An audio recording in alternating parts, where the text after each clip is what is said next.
अस्सलाम वालेकुम नाज़रीन, सराबरकत आपसे मुखातिब है। एक बड़ी खबर है, बहुत बड़ी खबर है और खबर यह है कि इमरान खान जेल के अंदर बैठकर जीत गया है। बड़ी खबर यह है कि इमरान खान का डसा हुआ आज भी पानी नहीं मांग रहा। बड़ी खबर यह है कि इमरान खान आज भी जेल के अंदर कह के लगा रहा होगा, क्योंकि पाकिस्तान के अंदर जो शरीफ खानदान है, शरीफ खानदान की जो पॉलिटिक्स है, ये इतने घाक किस्म के पॉलिटिशियंस हैं, इतनी घाक किस्म की इस फैमिली की पॉलिटिकल अंडरस्टैंडिंग है कि सिस्टम को मैनेज करना, सिस्टम को कंट्रोल करना, सिस्टम को खरीदना, हुकूमतें गिराना, बसात बिछाना, यानी इनके लिए बाएं हाथ का खेल है। और शरीफ खानदान का जो टॉप का पॉलिटिशियन, चोटी का पॉलिटिशियन है, जिसका माजी ऐसा है कि उसने किसी हुकूमत को टाइम नहीं पूरा करने दिया, मियां मोहम्मद नवाज शरीफ, उससे जब इमरान खान टकराया तो हकीकी मानों में इमरान खान ने नवाज शरीफ का पॉलिटिकल करियर खत्म कर दिया है, तहस नहस करके रख दिया है, नवाज शरीफ का सियासी बुरकस निकाल दिया है, बर्बाद करके रख दिया है, ईंट से ईंट बजा दी है इमरान खान ने। और नवाज शरीफ को असल में इमरान खान फारिग कर गया है और नवाज शरीफ की पाकिस्तानी सिस्टम के अंदर वाकईतन एक कांटा लग चुका है और नवाज शरीफ के लिए पाकिस्तान की सियासत के दरवाजे बंद कर दिए गए हैं, ताले लग गए हैं और चाबी कहीं फेंक दी गई है। बुनियादी तौर पर पाकिस्तान में जो सारा ये षड्यंत्र रचाया गया, सारा ड्रामा किया गया, पाकिस्तान में रिजीम चेंज की गई, पाकिस्तान में एक 2 नंबर हुकूमत लाकर बिठाई गई, पाकिस्तान में मंडी लगी, साफियों की जुबानें खींची गई, साफी मारे गए, साफी गायब हुए, साफी उठाए गए, एक पूरी पॉलिटिकल पार्टी खत्म की गई और उसका बुनियादी मकसद यह था कि मियां मोहम्मद नवाज शरीफ को दोबारा से लाना था। मियां मोहम्मद नवाज शरीफ को बैनुल अक़वामी एस्टेब्लिशमेंट की बैकिंग भी थी और पाकिस्तान में उन्हें चौथी दफा वज़ीर आज़म बनाना था। उसके लिए पूरा माहौल बनाया गया, पाकिस्तान के इदारे बर्बाद किए गए, पाकिस्तान की सुप्रीम कोर्ट पर हमला किया गया और एक ऐसी पार्लियामेंट जिसके अंदर, जिसे पार्लियामेंट कहना पार्लियामेंट की तौहीन है, वहां पर एक ऐसी हुकूमत बिठाई गई जिसका कोरम पूरा नहीं था, जिसके बंदे पूरे नहीं थे,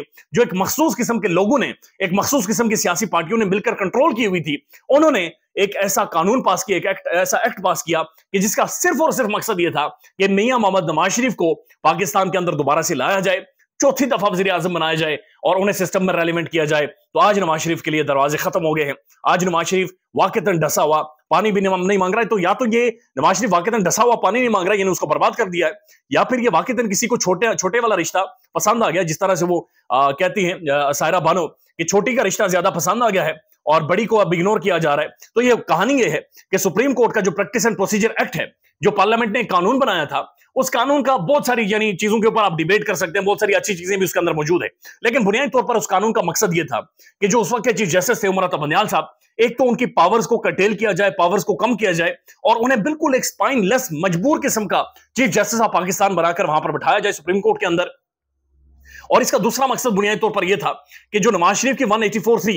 यानी कि जो सो मोटो नोटिस के तहत जो उनकी नाअहली हुई है, उस नाअहली पर एक अपील का हक मियां नवाज शरीफ को दिया जाए और वो अपील 30 दिनों के अंदर अंदर दायर की जाए और 30 दिनों के अंदर अंदर दायर करके नवाज शरीफ और जहांगीर खान तरीन दोबारा से अपनी नाअहली के ऊपर, जो ताहयात नाअहली है, उसके ऊपर अपील करें और अपील करके जो काजी फाइजा साहब है, जिनके बारे में नून लीग ये कहती रही कि जीरो रिस्क हो गया है, काजी फाइजा साहब आएंगे कि सारा कुछ ठीक हो जाएगा, सब बीमारियों की जड़ सिर्फ उमर अता बंदियाल साहब है और काजी फाइजा साहब आएंगे, वो बेंच बनाएंगे, बेंच बनेगा और मियां नवाज शरीफ की नाअहली खत्म हो जाएगी और मियां दनारे वजनगे और पाकिस्तान में विज गलियां यानी मिर्जा यार दंदनाता हुआ फिरेगा और सब कुछ खत्म हो जाएगा, सब कुछ बंद हो जाएगा। लेकिन ये तमाम तर मंसूबा था, तमाम तर प्रोग्राम था, ये मट्टी प्लीद हो गया है, ये बढ़ गया है, ये खत्म हो गया है। और ये तमाम तर चीजें जो काजी फाइसा साहब ने भी 4 दिन पाकिस्तान के तमाम तर टीवी चैनल, न्यूज चैनल को एंगेज करके जो ड्रामा यहां पर पाकिस्तान में चलता रहा, यानी पाकिस्तान के अंदर रूल ऑफ लॉ कोलैप्स हुआ, लेकिन इस तरह की समातें, इस तरह से 15 जजेस नहीं बैठी। लेकिन ये जो प्रैक्टिस एंड प्रोसीजर एक्ट है, इसके ऊपर काजी साहब ने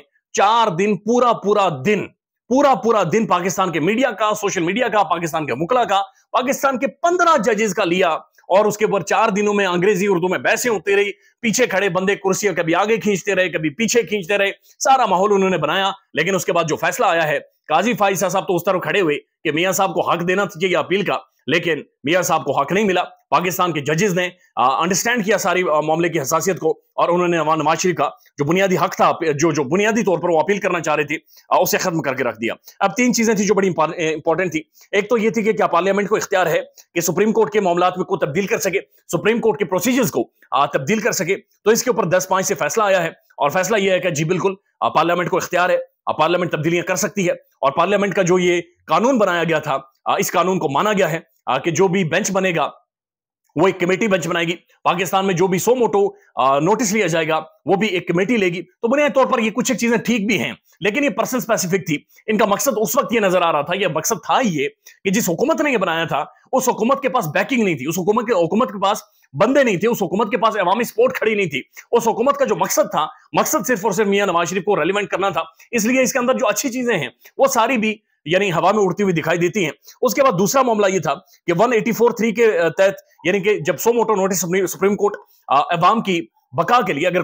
कोई सुप्रीम कोर्ट खुद से किसी चीज के ऊपर सो मोटो एक्शन लेती है तो उसके ऊपर अपील का हक होना चाहिए। इसके ऊपर 9-6 से फैसला आया, जी बिल्कुल अपील का हक होना चाहिए। अब जो सबसे अहम तरीन नुकता है कि क्या ये जो अपील का हक होना चाहिए ये माजी पर भी इसका इतलाक होगा, यानी माजी में जो सुप्रीम कोर्ट 184 सो मोटो के तहत फैसले कर चुकी है, जिनमें नवाज शरीफ की नाअहली सरफहरिस्त है, जिनमें जहांगीर खान तरीन की नाअहली सरफहरिस्त है, क्या उन पर भी असर हो सकता है? तो यहां पर आकर 8 जजेस एक तरफ खड़े हो गए, 7 जजेस दूसरी तरफ खड़े हो गए, और जो 7 जजेस खड़े हुए उनमें काजी फाइज ईसा साहब, उनका नाम सबसे पहले आता है, और 8 जजेस दूसरी तरफ खड़े हो गए। और यानी कि नवाज शरीफ को या किसी को भी जिनके हवाले से माजी में फैसले हो चुके हैं, 30 दिनों के अंदर जो अपील करने की शिक थी उसे काला दम करार दे दिया गया है, उसे फारिग कर दिया गया है। लिहाजा नवाज शरीफ के लिए रास्ते पाकिस्तान में एक दफा फिर बंद हो गए हैं। नवाज शरीफ को खान ने ऐसा डसा है कि उसकी सियासत खत्म हो गई है, और पाकिस्तान से भागने वाले और पाकिस्तानी अदालतों को फकी देने वाले, पाकिस्तानी अदालतों का मजाक बनाने वाले, पाकिस्तानी अवाम की कोलेक्टिव इंटेलेक्ट का मजाक बनाने वाले, अब उनके लिए पाकिस्तानी सियासत के दरवाजे बंद कर दिए गए हैं। लेकिन इसके अंदर कुछ मैसेजेस भी हैं, कुछ पैगामात भी हैं। पैगामात ये हैं कि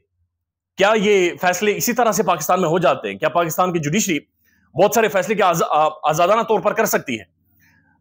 क्या बहुत सारे अहम तरीन जो क्वार्टर्स हैं, जो पावर कॉरिडोर्स हैं, क्या नवाज शरीफ की वहां पर एक्सेप्टेंस है, कबूलियत है? तो जो फैसले आए हैं उनसे वाज़ेह तौर पर महसूस हो रहा है कि कोई कबूलियत नहीं है। आपने इससे पहले देखा होगा कि उमर अता बंदयाल साहब ने जब आखिरी दिन वो जा रहे थे तो आखिरी दिन उन्होंने जो नैब तरामीम की थी वो सारी वो उन्होंने उखाड़ कर बाहर फेंकी थी। लिहाजा केसेस भी दोबारा से शुरू करवा दिए, और केसेस के ट्रकों के ट्रक दोबारा से अदालतों में पहुंच गए। और उस वक्त तलत हुसैन साहब ने कहा था कि पाकिस्तान में जो ये लोग सोचते हैं कि उमर अता बंदयाल साहब ने खुद से ये फैसला किया है, तो वो जनाब ख्वाब से जागे। अब वो बड़े मासूम हैं, और वो बड़े कोई बहुत ही ज्यादा मासूम है। चूंकि ये जहां से हुआ है उनका मैसेज भी बड़ा वाज़ेह है, बड़ा क्लियर है, और अब नवाज शरीफ के लिए पैगाम और मैसेज बड़ा वाज़ेह है कि उनकी कबूलियत नहीं है। यानी जो सायरा बानो कह रही थी कि छोटी बहन पसंद आ गई है, रिश्ता मांगने वाले आए बड़ी बहन के लिए आए थे, लेकिन बड़ी बहन से ज्यादा उन्हें छोटी बहन पसंद आ गई है। लिहाजा उन्होंने कहा कि खड्डे में जाए बड़ी बहन को खड्डे में डाल दिया है, और बड़ी बहन अब मिडिल ईस्ट जाए, मिडिल ईस्ट में जाकर वहां से शेखों की गारंटीज लेकर आए, जो मर्जी करे। लेकिन पाकिस्तान में मियां नवाज शरीफ के ऊपर कांटा लग चुका है, क्रॉस लग चुका है, और मियां नवाज शरीफ की पॉलिटिक्स बुनियादी तौर पर खत्म कर दी गई है। पाकिस्तान के अंदर साफियों ने चीफ जस्टिस काजी फाइसा साहब के हवाले से बाकायदा ऐसी सीटियां मारी जब ये चीफ जस्टिस बने। नून लीग ने तो उल्टी छलांगे लगाई, रोटियां खाई, मिठाइयां खाई, और उन्होंने भी बड़े शादियाने बजाए कि काजी फाइसा साहब आएंगे तो ये हो जाएगा, मियां साहब भी वापस आएंगे, 0 रिस्क हो जाएगा, 2+2=4 हो जाएगा, चीजें बदल जाएंगी, सब कुछ चेंज हो जाएगा। जावेद चौधरी कहते रहे कि जनाब अब अदालतें चुके रिलीफ दे देती हैं लोगों को, तो अब अदालतों को बंदूक को उठाया जाएगा, उठाकर गायब किया जाएगा, अदालतों में ही पेश नहीं किया जाएगा, और काजी फाइसा साहब इसके ऊपर खामोश रहेंगे। अभी तक तो खामोशी नजर आए बदकिस्मती से। और लेकिन आज जो सबसे बड़ा दाव खेला गया था, सबसे बड़ा जुआ जो खेला गया था नवाज शरीफ के हवाले से, उसके ऊपर प्रैक्टिकली कांटा लग चुका है। और वाकईतन इमरान खान ने कहा था कि मैं नवाज शरीफ की सियासत खत्म कर दूंगा, आज ऐसा महसूस हो रहा है कि खान जेल के अंदर बैठकर एक दफा फिर जीत गया है। ख्याल रखिएगा अपना। अल्लाह हाफिज।